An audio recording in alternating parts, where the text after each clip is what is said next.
உடல் நலிவுற்று இருந்தபோது அண்ணனாக தெரியாத விஜயகாந்த் மறைந்த பிறகுதான் விஜய்க்கு அண்ணனாக தெரிகிறாரா என்ற சீமானின் கேள்வி 100% நியாயமானது என பிரேமலதா விஜயகாந்த் தெரிவித்துள்ளார். செங்கல்பட்டில் உள்ளம் தேடி இல்லம் நாடி பிரச்சாரத்திற்கு பிறகு செய்தியாளர்களை சந்தித்த அவர், விஜய் என்றைக்குமே தங்களுக்கு தம்பிதான் என்றும், தம்பி என்று கூறுவதால் விஜயுடன் தேமுதிக கூட்டணியில் சேரப்போகிறது என கருத வேண்டாம் என்றும் கூறினார்.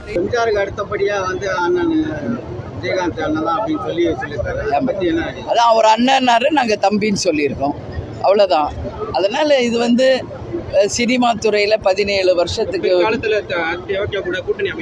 இல்லை, எது வார்த்தை சொன்னாலும் உடனே கூட்டணின்ற அர்த்தம் கிடையாது. நாங்கள் தான் சொல்லியிருக்கோம், ஜனவரி 9 மிகப்பெரிய மாநாடு நடத்த இருக்கிறோம். அந்த மாநாட்டில் தான் தேமுதிகவின் நிலைப்பாடு என்ன அப்படிங்கிறத நாங்கள் உறுதியாக சொல்ல இருக்கிறோம் என்பது சொல்லுங்கள். புகைப்படம் வச்சிருக்காரு பெரியார் அண்ணா அப்படின்னு சொல்லிட்டு, இதுவரையிலும் அவர் மேடையில் அவங்கள பற்றி அவங்களோட கருத்தை சொல்றதே கிடையாது. அவரோட கோட்பாட வேண்டி தான் சொல்றாரு, இதோட அவரோட இதுவை பின்பற்றதே கிடையாது அப்படின்ற மாதிரி ஒரு கருத்து சொல்லியிருக்காங்க.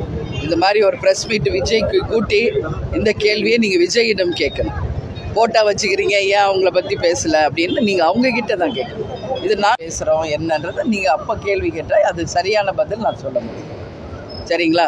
அதே மாதிரி சகோதரர் சீமான் சொல்லியிருக்காரு, ஏன் இப்போ வாய்ஸ் கொடுக்குறீங்க? தலைவர் கேப்டன் கட்சி ஆரம்பித்தார், அப்போல்லாம் சொல்ல அவர் உடல் நலம் சரியில்லாதப்போ அப்போல்லாம் சொல்லாதவர் ஏன் இப்போ கேப்டனை அண்ணன் விஜயகாந்த்னு சொல்கிறாரு அப்படின்னு அவர் எல்லா இடத்துலையும் பேசுகிறத நான் பார்த்தேன். உலகம் அறிந்த உண்மையை சீமான் அவர்கள் உறக்க சொல்லியிருக்கார். அதான் உண்மை. அதனால் அவர் அண்ணன்றாரு, எங்களை பொறுத்த வரைக்கும் தம்பி அவர். சரிங்களா?